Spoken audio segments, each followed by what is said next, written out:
നമ്മളൊക്കെ mobile phone ഉപയോഗിക്കുന്നവരല്ലേ, അതും Android phone. ഇതിലാണെങ്കിൽ ഒരുപാട് ആപ്പുകളുമുണ്ട്. ഉപ്പ് തൊട്ട് കർപ്പൂരം വരെ എന്തിനും ആപ്പുകളാണ്. ഒരു കട്ടൻ ചായ കുടിക്കണം, ഒന്നമർത്തിയാൽ ടപ്പെന്ന് വരും. അതാണ് ഞാൻ ഇന്നിവിടെ ഏതാനും ആപ്പുകളെ കുറിച്ചാണ് നിങ്ങളുടെ മുമ്പിൽ പരിചയപ്പെടുത്തുന്നത്. ആദ്യമായി ഇലക്ഷൻ സമയത്ത് സ്ഥാനാർത്ഥികൾക്ക് പ്രത്യേകമായി ഡിസൈൻ ചെയ്യുന്ന പൊളിറ്റിക്കൽ ആപ്പുകൾ.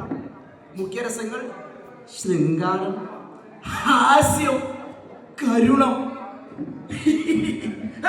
ചേച്ചി അറിയാലോ അല്ലേ?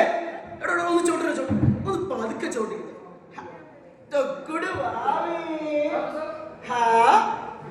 എന്ത് കുഞ്ഞിന് പേരിടാൻ എന്താ പേരിടുക? ആ വീവി പാറ്റ. എന്റെ വീവി പാറ്റേ.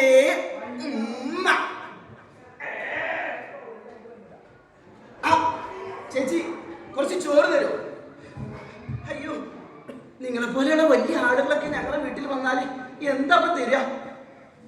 സാറേ, കഞ്ഞി ഉണ്ടാവും, കഞ്ഞി എടുക്കട്ടെ.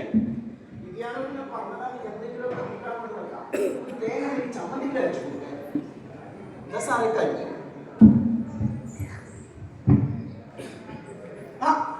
സതീശ ഒന്നിക്കോ, ഒരു പിക്കറ്റ് സോഷ്യൽ മീഡിയയിൽ വെച്ച് താങ്ങിക്കോ.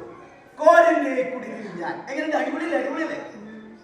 ചേച്ചി ഒന്നിക്കോ, ഇവിടെ ഒരു ഫോട്ടോ.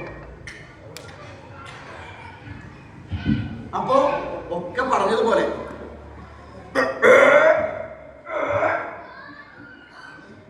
അടുത്തതായി കേരളത്തിലെ പ്രത്യേക വിഭാഗമായ കുടിയന്മാർക്ക് മാത്രമായി ഒരു കുടിയൻ ആപ്പ്. എന്റെ എല്ലാ കുടിയൻ ചാങ്ക് ബ്രോസിനും ഞാൻ അവതരിപ്പിക്കുന്നു. ദിസ് ഈസ് കുടിയൻ ആപ്പ്. നിങ്ങൾ ഇതിൽ ഒന്ന് അമർത്തിയാൽ മതി. മദ്യം, താറാമുട്ട, ടച്ചിങ് എല്ലാം നിങ്ങളെടുത്ത് വരും.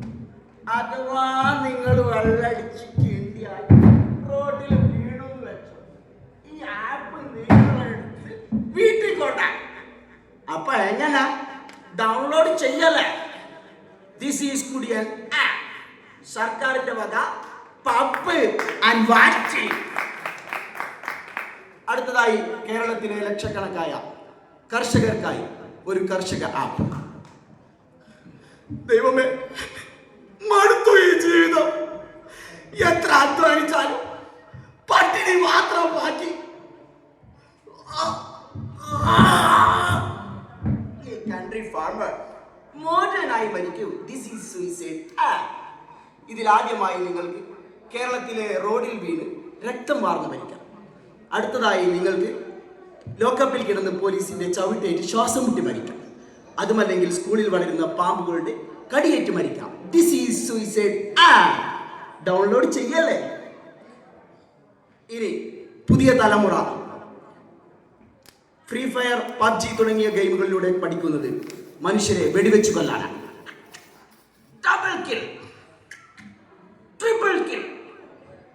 എന്നാൽ ഇനിയുള്ള തലമുറ തല ഒടിഞ്ഞ് നടുവൊടിഞ്ഞവരായിരിക്കും. എന്നാൽ നെറ്റിലിട്ട കിളികളെ പോലെ ആകാതെ തല ഉയർത്തി നടുനിവർത്തി. ഈ വിരലുകൾ സ്ക്രോളാൻ മാത്രമുള്ളതല്ല, ചൂണ്ടി ചോദ്യങ്ങൾ ചോദിക്കാൻ കൂടിയുള്ളതാണ്. ഈ വിരലുകൾ സ്ക്രോളാൻ മാത്രമുള്ളതല്ല, ചൂണ്ടി ചോദ്യങ്ങൾ ചോദിക്കാൻ കൂടിയുള്ളതാണ്. അപ്പൊ എങ്ങനെ ആപ്പേ